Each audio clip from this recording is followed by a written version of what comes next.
Next we have the love. Hi, good evening, everybody. I'm Manasi Scott. I was going to actually do this very, elocution style and read out the name of the poem and then Poonam's name, but everybody knows you've written all the poems, so congratulations. Your family, and you know that. My first show ever professionally after software engineering was with Wizcraft. So you boys and you ladies all know how much I love you, so it's an honor to be here today sharing this moment with you. I know she wanted me to sing this, but this is too daunting a task because it is a beautiful poem and it resonates very deeply within me. But maybe with the throat I have, I'll start off the first two lines just for you like that. Being bold. I have decided to be fearless. I've read the writing on the wall.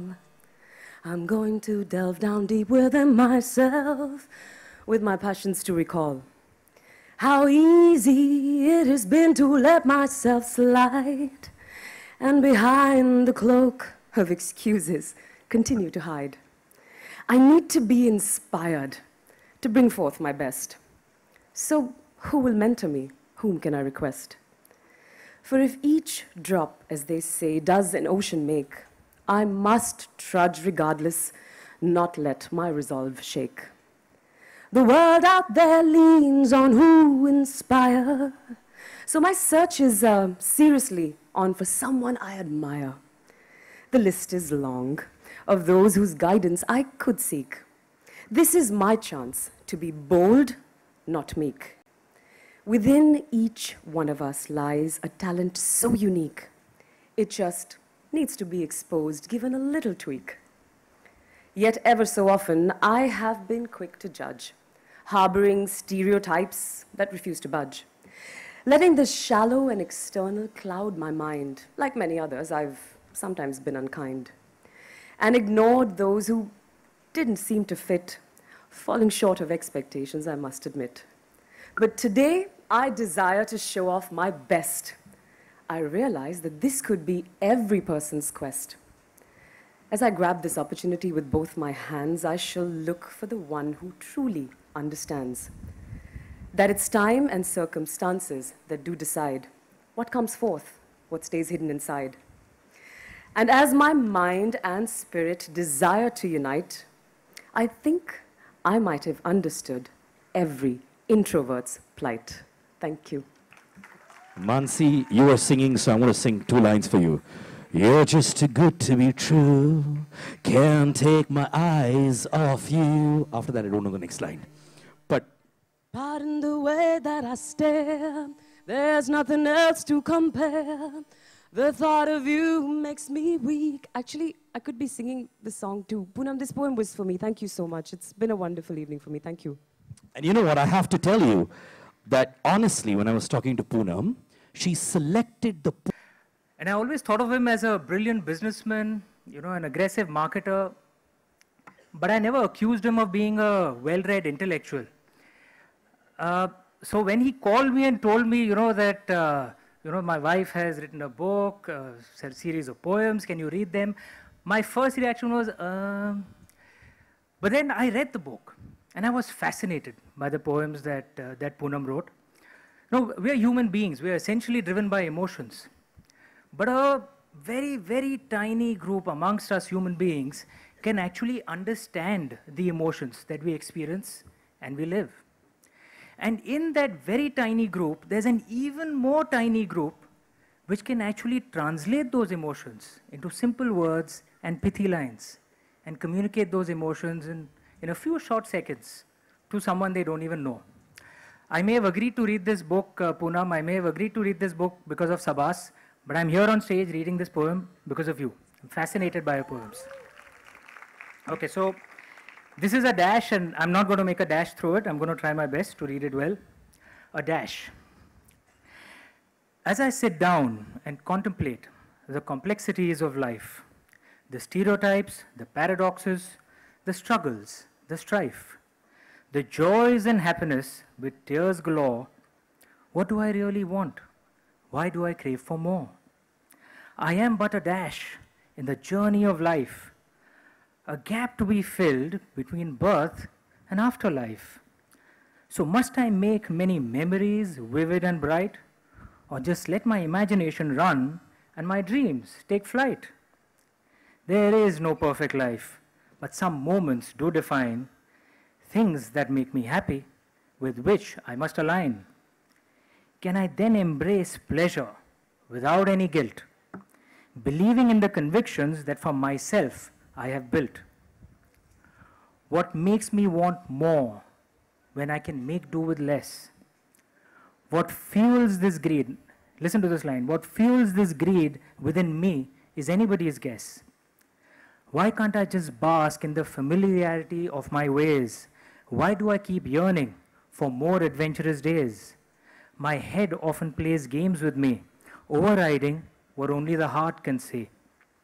And as the heart sees, so does it feel, while the head thinks it's no big deal. The inertia of being versus the busyness of doing, the everlasting conflict of really not knowing. Am I but here for me and me alone, or for deeds done for which I must atone? Who am I? I often don't know. My persona has changed so much. I think in the journey of life, I've lost my spontaneous touch. But in general, okay? Nice. All right? And you're not getting drinks after that statement which you said about Sabas. Hi. Hello. I just want to say that I'm really happy to be reading this, Poonam. And yes, you chose the right one because I am completely with you with stuff like this. I have a few with holes in them and I love them. So here it goes. The old nightie. I can't throw away my old nightie. It's my most comfortable dress. It envelopes me in its warmth, just like a soft caress. I think it was colored pink when it started out its day. But time and use have drained its vibrant colors away. The tiny lace edging its hem, no longer does it exist. But its comfort and soft feel continue to persist. My family doesn't understand why throw it away I can't, even though wearing it makes me look like a frumpy aunt. No. I darned a hole, scrubbed out a stain to give it a respectable look. But like old burlap, it continues to be despite the trouble I took. I have so many more nighties, each prettier than the next. But I just can't convince myself to put this one to rest. The husband scowls, the children smirk, each time they see it worn. I think they're conspiring with the help to ensure that it's swiftly torn. Right. But how can I let go of something that swaddles memories in its weft? I really want to cling on to it. Don't want to be left bereft. Aha! I think I finally know how to make peace with my second skin. I'll cut it up into a rag and continue the battle to win. So though wear it, I can't. In its new avatar, I can still hold it dear, using it often to wipe the dust and clean all that is near. Thank you. Thank you, Poonam. You know, after you read that out and how apologize to my wife, I will never make fun of your nighties ever in my life. I'm sorry, Neha, I'm sorry, really. The only way you can apologize to your wife is if you wash them and wear them. You want me to wear them? Maria, naughty thoughts. All right, but I think I look pretty in that. Section, happiness and hope, we present bonding. Poonam felt that Kirti arose to the fear of walking into a large crowded event and worrying about people's reactions to her presence. Ladies and gentlemen, Kirti Sanoon. Oh, yeah.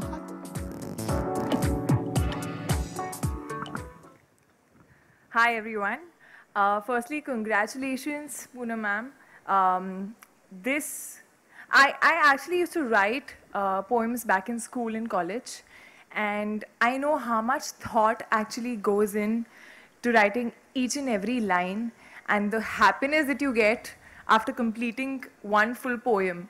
So I'm sure the happiness that you must be getting now after completing all these poems and converting it into a book must be something else. And also very, very well selected. This poem, when I just read it, I felt I could relate to it completely, and I felt कि आपने मेरे मन में emotions actually बहुत अच्छे से लिख दिए हैं. So I'll just go on with it. Bonding. I walk into a room with slight hesitation, unsure of reactions, a bit of anticipation. Meeting acquaintances, not yet quite friends, wondering what message my presence sends. A greeting of warmth as my soul really tries to ensure that my smile spreads to my eyes. Are people around actually glad to see me? Or do I detect an undercurrent of hostility? Polite chit-chat becomes catch-up conversation, but I continue to feel a sense of trepidation. What makes us connect and forge a new bond? As only to certain people, we instinctively respond. What is that vibe that draws us close to people whom one otherwise hardly knows? Is this connection a karmic one, destined to deepen, though just begun? Or will our paths just occasionally cross, as we see only differences and no common ethos? My attention shifts to others in the room. Thinking similar thoughts, do I dare assume? Some seem happy, and it really shows. But what goes on within, one never knows. This is my favorite. I push aside all doubtful thoughts, try to mingle with all the hot shots. But I continue to wonder, to them, how do I seem? Is my intrusion welcome? Do they hold me in high esteem? Some acknowledge me, some try to ignore. Should they befriend me? They're not too sure. But then within that group, I definitely see a pair of eyes looking intently at me. And as we start conversing, tentatively at first, exchanging pleasantries, though nothing rehearsed, I can definitely feel a strong connect. As from the rest of the group, we gently disconnect